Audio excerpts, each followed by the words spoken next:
Hi, everyone. Welcome to the Unscaled Travel Show. I'm Jeremy Long, the Full Metal Traveler. Thank you so much for joining us. We appreciate you. We're glad you're here because we got a great show. First off, my co-explorer, Amy Long. Hi. She's here. She's ready to go, man. One of our favorite things to do now, we have an affinity for small towns. We grew up in a small town. And even though now we live in Las Vegas, and that's where the show is recorded, at the Diamondback Lancervane Studios here in beautiful Las Vegas, we still have that love for smaller towns and everything. But nothing really compares, no small towns really compare to those that have that claim to fame of like Wild West towns. You know, the Wild West, I mean, is very American. It is like Americana at its finest. You know, the legends of the Wild West, Billy the Kid, Wyatt Earp, Doc Holliday. These are kind of those names synonymous with Wild West. But what about the towns and figures that these figures kind of pass through? And some of them, multiple. We're going to talk about, they're passing through multiples of these towns, back there when they were panning for gold and during different gold rushes and things like that. And there's a ton of small towns. There's a ton of mining towns. We don't have time to get to all of them, unfortunately, but we are going to hit the highlights. Right. And that includes Deadwood, South Dakota. That includes Tombstone, Arizona, Dodge City, Kansas, and one of our personal favorites, San Antonio, Texas. Right. The fun thing is we're going to start with Deadwood. Deadwood in South Dakota is a place that it really kind of stands out. I think a few years ago there was a TV show, right? Yes, HBO, there was. Yeah. That really kind of brought it back to life a little bit. It never went away, but it really shined a new spotlight on it for a new generation of people who often they used real characters and kind of dramatized a lot of the stuff that happened in towns. But there's a lot of stuff in this small town that actually did happen that made it into the show.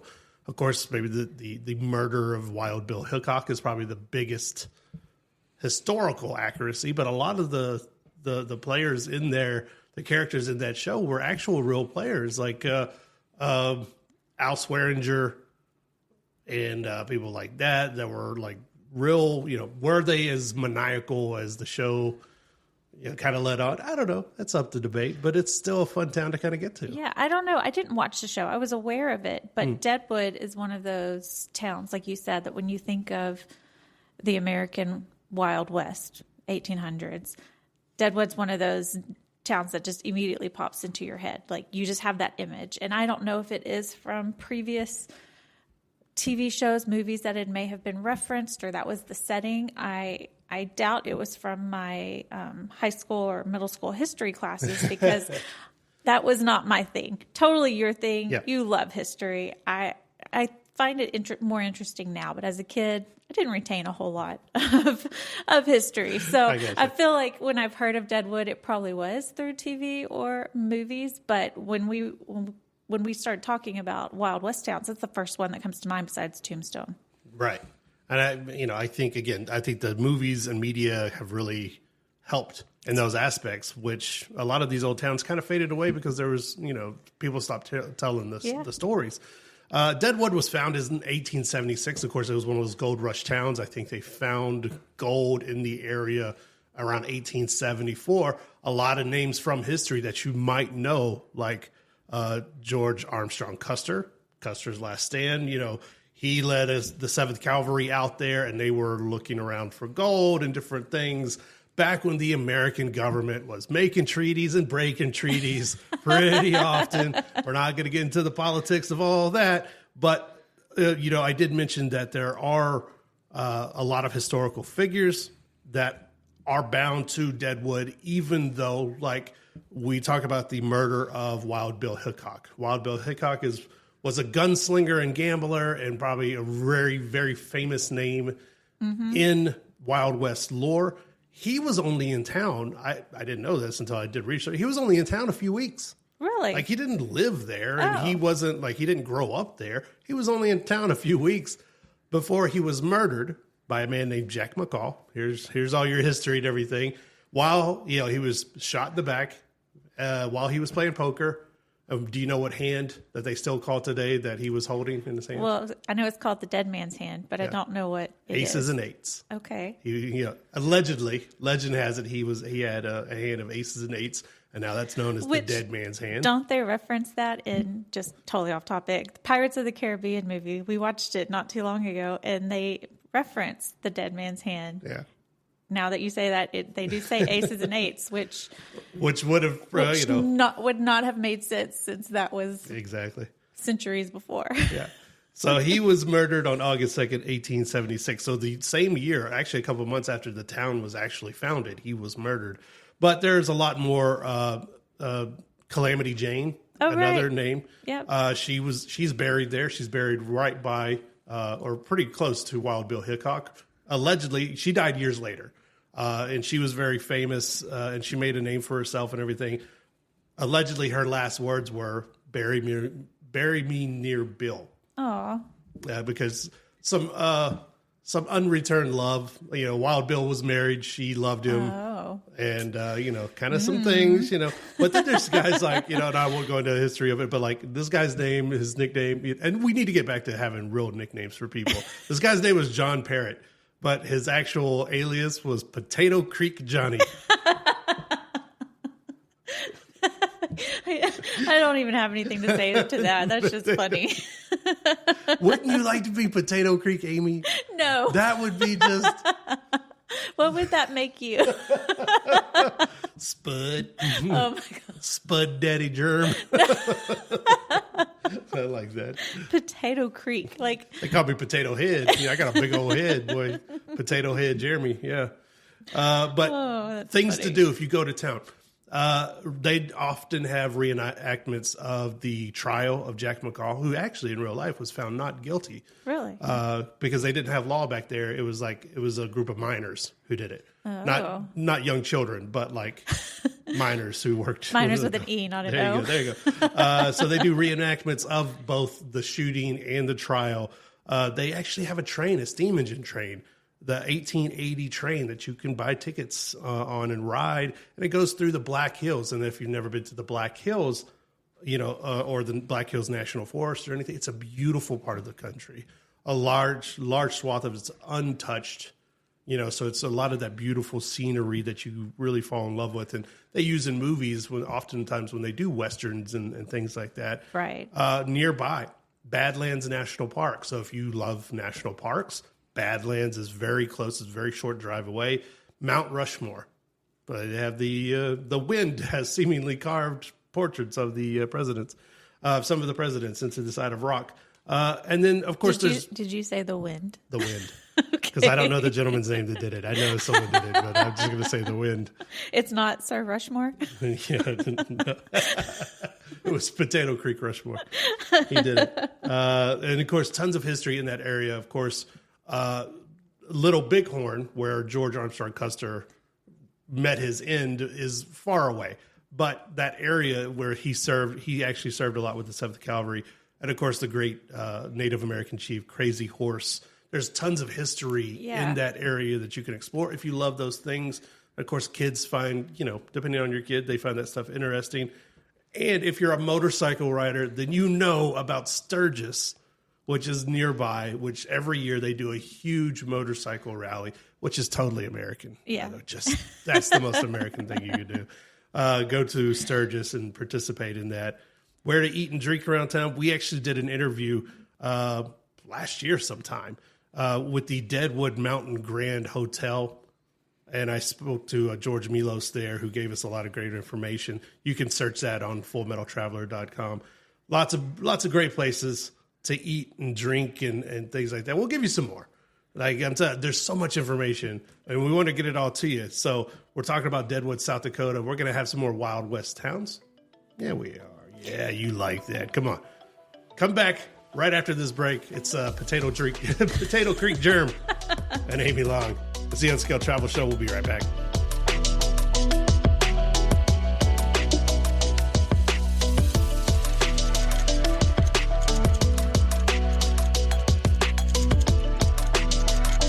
Unscaled Travel Show is brought to you by Diamondback Land Surveying.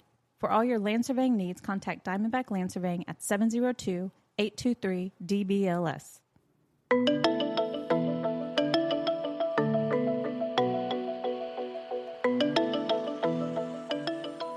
Hi, everyone. Welcome back to the Unscaled Travel Show. I'm Jeremy Long, the Full Metal Traveler.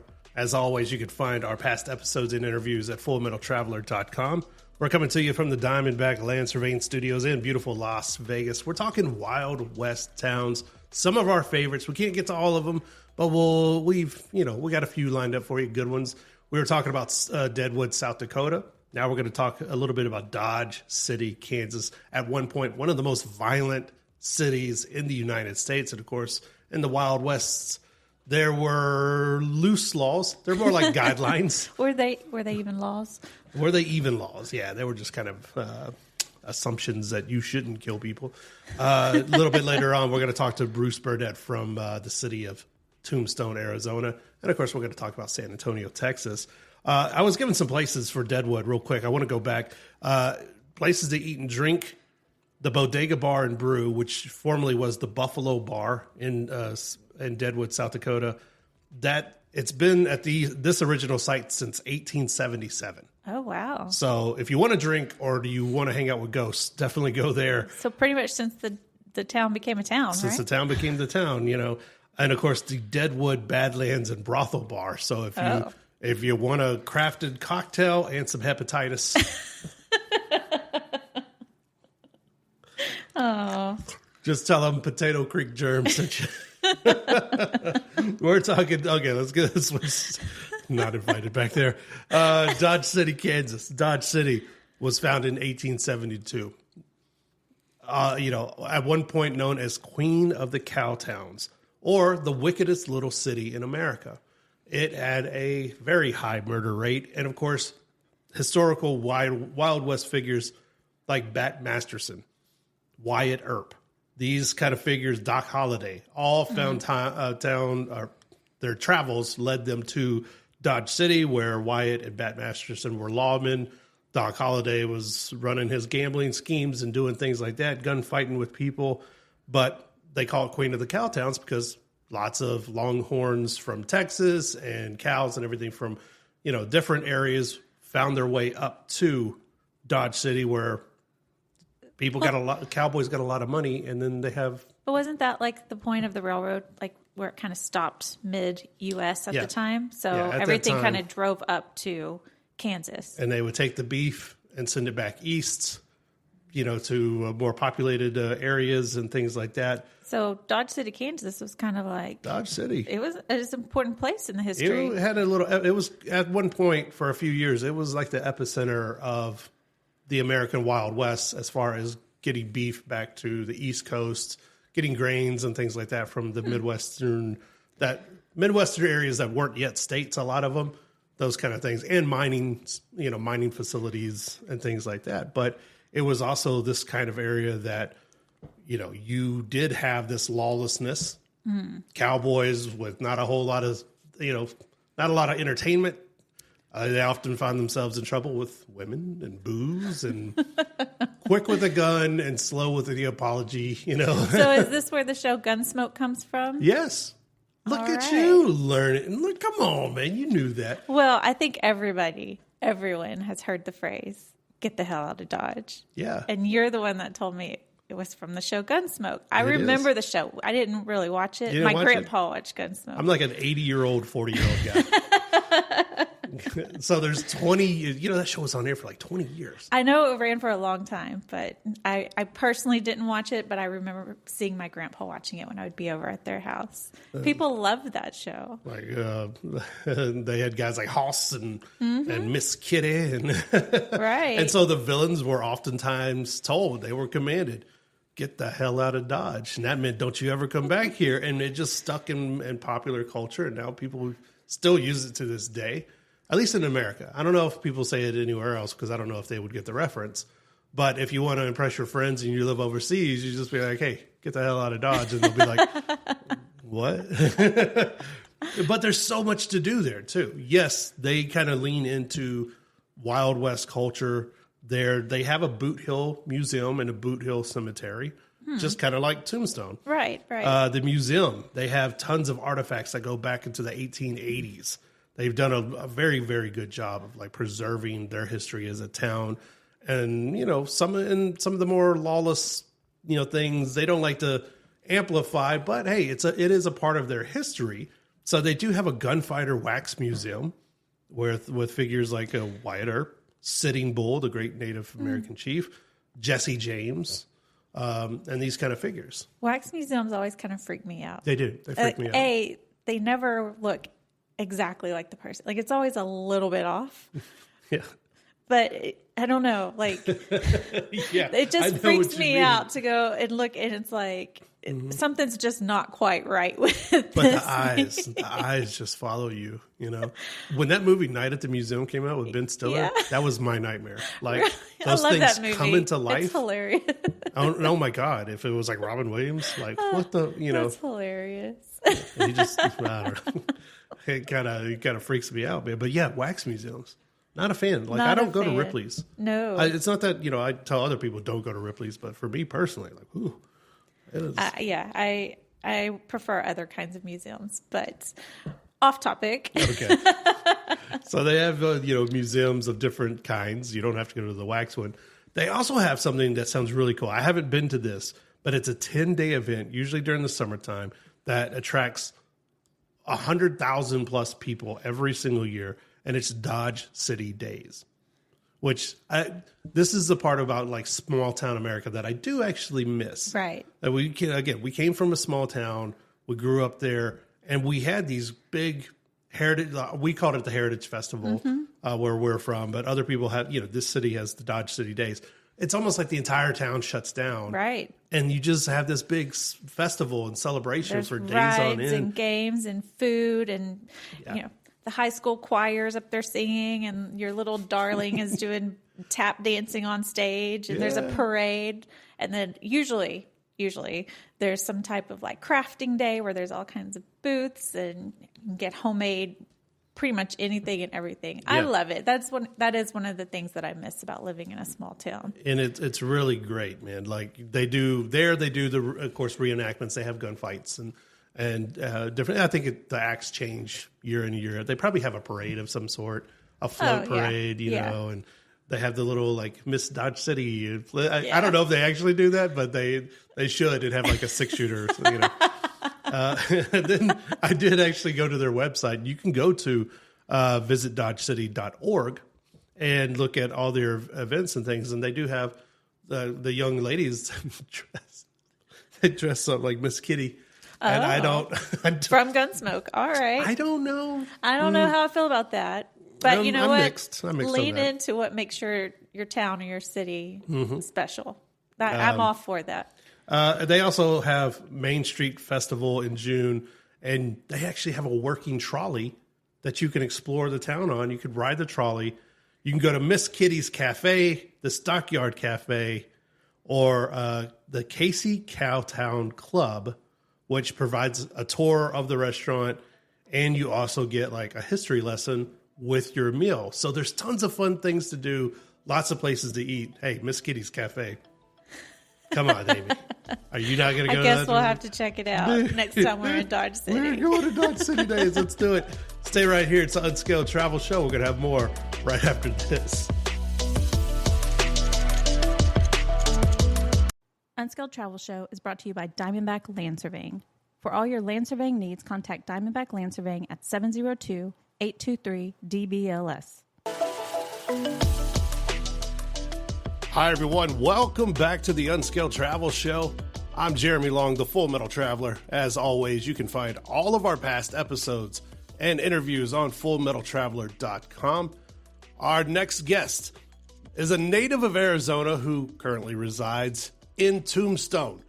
Bruce is a graduate of Willamette University in Salem, Oregon, and today is the marketing manager for the city of Tombstone. That's a great job.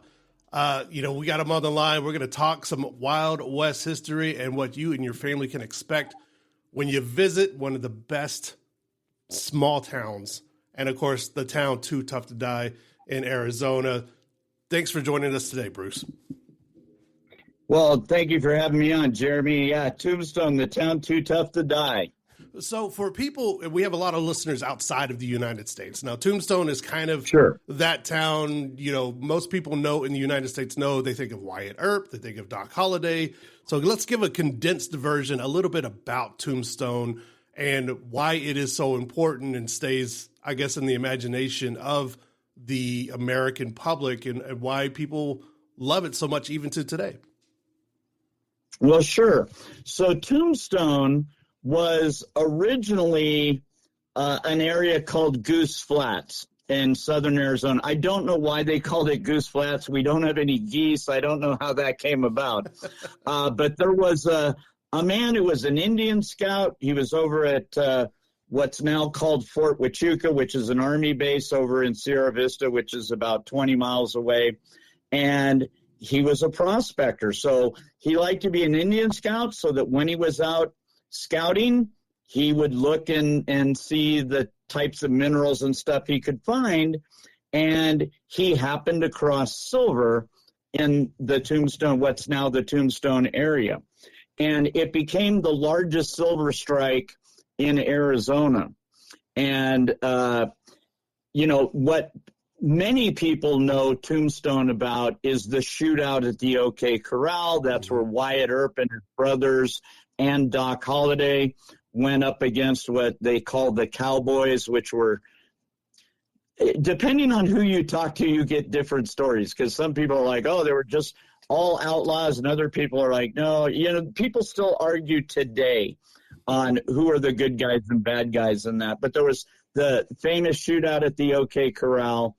We have the first operational Arizona State Park in Tombstone. That is the Tombstone Courthouse State Historic Park. And we've got Boot Hill Graveyard. And so it started out as it started out as a small mining town, but at one time it was the largest city west of the Mississippi River, and that includes areas like LA and Tucson and Phoenix and all that. It was bigger than all of those at one time. And, we're so much like the way Tombstone was back in the day. We've got a lot of original buildings and things still. And even buildings that burnt, there was a couple of big fires here where it burnt up, hundreds of buildings. So even buildings that aren't considered to be exactly original, because the town was founded in 1879, there were businesses that were rebuilt by 1881. So, it's pretty authentic. And we actually received the honor from the Department of the Interior, being a National Historic Landmark representing the Wild West. What are some of those must-see historical attractions in Tombstone that, families shouldn't miss, and why are they so significant to the town's history? Well, probably the most kid-friendly thing that we have. I mean, we've always got the gunfights and things like that. We've got gunfight reenactments and things like that, and kids love those. We have a group called the Tombstone Vigilantes that do Vigilante Sunday every second and fourth Sunday of the month, where they do free on-the-street entertainment. You can even get hung by them if you want. They don't actually hang you, but it looks like they're going to hang you. Yeah, it's not a good idea to hang your tourists. Interestingly enough, we had a woman that came here. Her name's Susan, or Ella, I'm sorry, and she had visited from the UK. And her comment, which I use all the time in social media posting, is her big thing was, Tombstone, come as a tourist, leave as a friend, which I find to be awesome. Yeah. But one of the places that's great for families is the Good Enough Mine Tour. And the Good Enough Mine is one of the original mines in Tombstone. It had a thing called the $1 Million Stope, where they took, in 1880s money, $1 million of silver out of one area of this mine. And so there's a complete mine tour. It's a real 1880s mine. It's not redone or revamped in any way. But on the same grounds with that, they've got like a kids mine where kids can go in there and literally pull mineral stones out of the wall. And they also have, petting zoo and stuff like that, where they've got all kinds of stuff. They've got llamas and donkeys and burros and tiny Brahma bull and things. It's a very cool thing for kids. The courthouse, while the courthouse itself is mostly a museum, which, if the kids are young, they're probably not as interested in a museum as they could be. Mm-hmm. But the courthouse runs things where they do like junior park ranger events, where specifically for kids, where they get them to be junior park rangers, and they tell them how the inner workings of things work and how to be a park ranger and all that. That's very cool. The OK Corral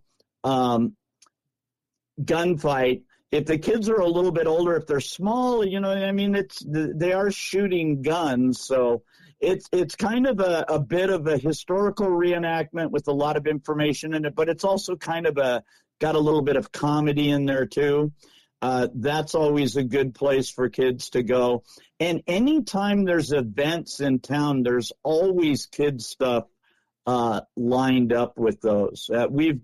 It's going to go up too late for this, for this show, but this weekend, which is going to be the week before the show goes up, we've got donkey races in town and pooper scooper competitions and pie eating contests and things like that. All the kind of stuff that kids love. We do have things though, like we do a great July 4th thing.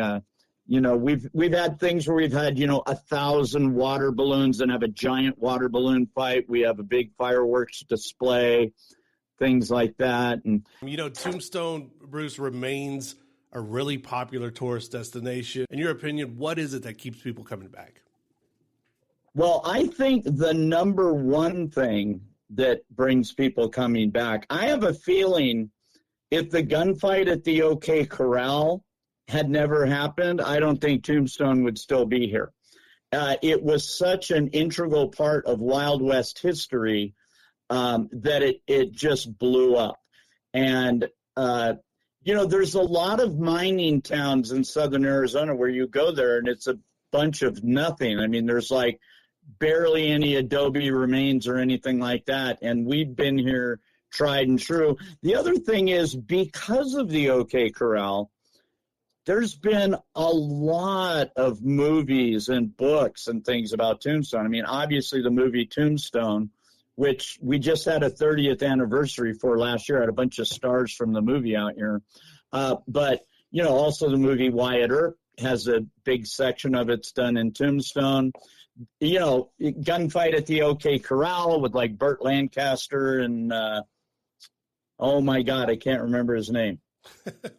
Kirk Douglas.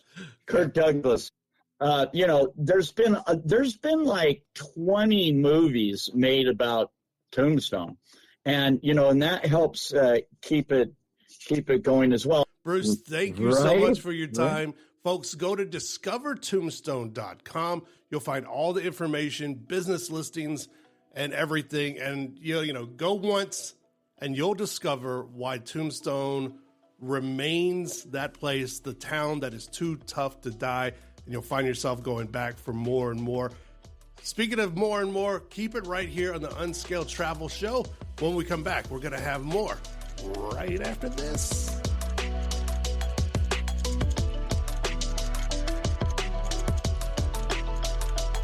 Unscaled Travel Show is brought to you by Diamondback Land Surveying. For all your land surveying needs, contact Diamondback Land Surveying at 702-823-DBLS.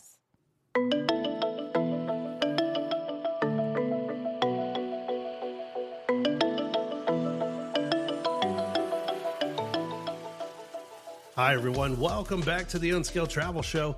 I'm Jeremy Long, the Full Metal Traveler. Visit us online, fullmetaltraveler.com. All of our past episodes and interviews. And hey, catch us on Spotify or Apple Podcasts or wherever you consume your podcast. If you listen to us, please give us a 5-star review. Leave us a nice review, man. It helps other people figure out that this show is awesome. You know it. We know it. Tell other people about it, right? It helps us out. We're coming to you from the beautiful Diamondback Land Surveying Studios in Las Vegas, Nevada. And we're talking Wild West towns, which, I mean, you could include probably Las Vegas in this, even though it got a later start. And there's all kinds of cities that we don't have time to get to. There's like Virginia City here in Nevada, and Reno, and lots of places like this that you could name, and they have their own histories. And there's so many mining towns, ghost towns that are now, petered out and everything. But we're hitting the classics here: Deadwood, South Dakota; Dodge City, Kansas. And we were just talking to Bruce Burnett from Tombstone, Arizona, and we're about to talk about San Antonio. But I want to stick on Tombstone for a second because we've gone. We did. We've had some fun experiences. We've done so many different things. What did you think about Tombstone, and what were some of your favorite thoughts? So I know you have a love for the movie Tombstone, and you have a love of history. I'm your huckleberry. So for your birthday, I really wanted to give you something I knew you wouldn't do for yourself. Mm-hmm. So I took you to Tombstone. That was so cool. It was one of the best birthday presents ever. It was a present to me because you were so excited to walk around this town. You would stop on the corner and say, "This is where Doc Holliday stood. This is where Wyatt Earp walked to go from this place to this place." And it was just, we had our daughter with us, and we both were just so happy seeing how happy you were, and that you got to go in these places where these people that you have such a deep interest of, like, you stood in the same places they stepped. It was really cool to see it through your eyes. Oh, it was fun. That was a really special birthday. And and you guys just kind of let me be a kid and run around, and I drug you guys to everything. I drug you to every reenactment, shooting reenactment, OK Corral reenactment. I think we did the one inside the restaurant, the Crystal Palace. Yeah, Crystal Palace shooting reenactments there, and then we rode around in a stagecoach. We did a ghost tour. We did. That was interesting. It was very interesting, and you just kind of let me do, and it was one of the best birthdays ever, man. I love it when you just let me be a nerd. And this is one of those places, if you love history, or if you like the movie Tombstone, or even to a lesser degree Wyatt Earp, a terrible Kevin Costner movie, but it's almost so bad it's good. But actually it's good. It was more accurate to what actually happened than, Tombstone was. But Tombstone, with those performances, Kurt Russell, and Val Kilmer. That one is the one people know Val Kilmer for. Absolutely. That or Iceman and Top Gun. But he had more lines in Tombstone. People who love Tombstone can quote every single line in that movie, and I'm one of those people. Right. And that's one of the things, too, walking around the town and in front of different restaurants and bars, they have different quotes from the movie on signs, and they have merch from the movie, too. It's like visiting a movie set almost. Yeah. But this is the real place it happened. And I think last 2023, I think it was the 30th anniversary of it, and they had a celebration. A lot of the stars came out from that movie Tombstone, and interacted with the town and visitors and things like that. So I missed that. But we did go to the cemetery there. I think you referenced Boot Hill in the other location, but we went to this one and walked around, and it was really I don't want to say interesting, but seeing what they used to put on people's tombstones, actually. Just different things, little kind of limericks. It's a little bit funny. It's sad, the one, the less more. Yeah. 4 shots from a 44, no less, no more. I was like, wow, someone gave him a rhyme. Okay, sign me up for one of those. Let's switch topics real quick to San Antonio. San Antonio is older than all of them. San Antonio was founded in the early 1700s, I think 1718. It was a mission city with, Spanish missionaries coming up through back when it was still Mexico, before any of that stuff ever happened. And it's called the Alamo City, probably the most famous mission because of the battle that took place there at the Alamo and the famous cry, "Remember the Alamo," after all of the things that happened. Today, it is a humongously popular tourist center and business center for, the entire southern United States.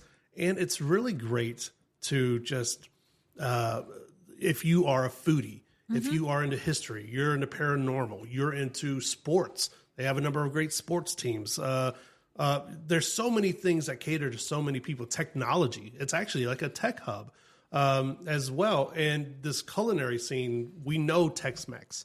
This is kind of the birthplace of Tex-Mex. This is where it was, perfected and crafted over all these years. So and now good. it's like one of the, if not the most popular dining option now in all of America is Tex-Mex. And it grew rapidly and everything. But it's this city with so much to do that it's impossible to name it all. But like, staying on food though, didn't you say it's only one of 2 towns in the entire country that has some? It has a UNESCO heritage like food designation for it's like for cultural significance.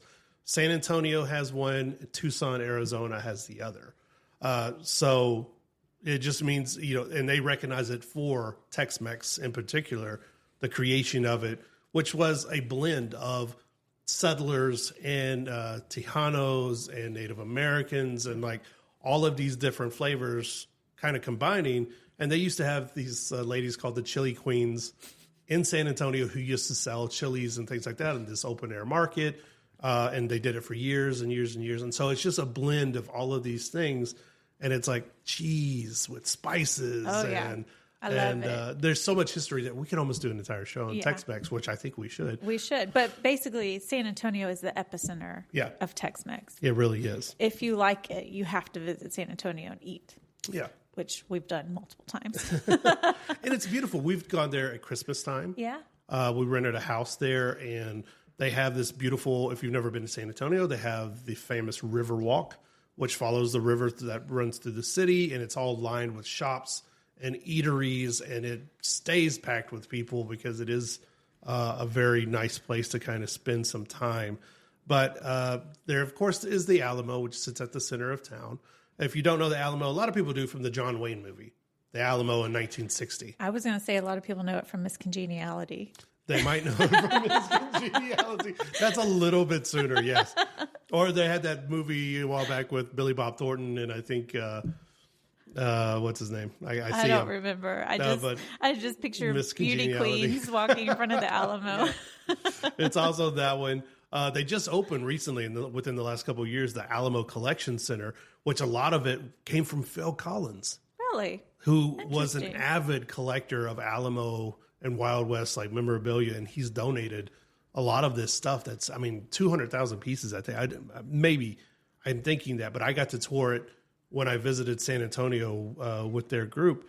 It's a beautiful place that sits right beside the Alamo, and you can still tour the Alamo and see like the real bullet holes that are still there in the walls and things like that. You can take a river cruise and go down the river walk, or see all the botanical gardens and there's different missions. There's so many missions. And it's a great family. It's a beautiful family place to go to. There's so many different attractions for younger kids and kind of teenagers.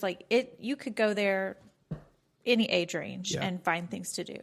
They also have like Legoland and the famous San Antonio Zoo, Hopscotch art gallery. If you are into art and culture, it's like immersive experiences there as well. And of course, the Pearl District. The Pearl District was like an old Pearl beer brewing distribution center, like back in the day.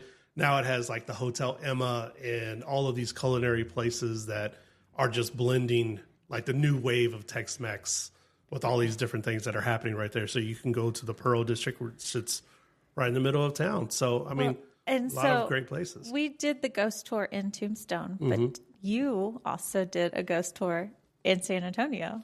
I did with RJA Ghost Tours. My guy, Robert James Anthony, he does an incredible ghost tour. He gets into it. He knows all the places that are haunted. You really walk around the city at night, and it feels like you're going, Slimer's going to jump out at you. Something like that, man. It is crazy, but it was so much fun. I highly recommend the ghost tour. And also, if you want to do the food chick tours with my girl, Julia Rosenfeld, some great things to do, right? Okay. Unscaled Travel Show, Wild West Edition. Potato Derm, out.